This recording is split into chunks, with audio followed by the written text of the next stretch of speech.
How to fix Instagram kicking out problem. Hey, what's up guys? Welcome back to our YouTube channel, and in today's video, I'm going to show you some ways that can fix your problem.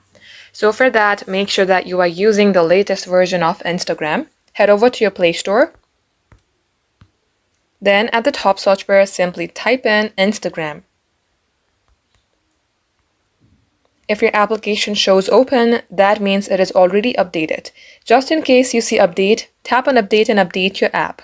Once done, for the next step, head over to your settings. Scroll all the way below, then tap on apps. Here also, tap on the search bar icon, type in Instagram. And then tap on storage.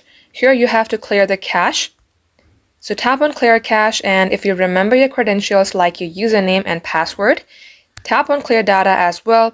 Before doing so, read all these, then tap delete. Come back onto app info page, tap on permissions. Make sure the permissions is set for camera, microphone, photos and videos, and notification. Now come back, lastly tap on force stop, then OK. Now restart your device, launch your Instagram again, and this shall definitely fix your problem. So guys, this is all for today's video. If it had helped you in any ways, don't forget to like, share, and subscribe.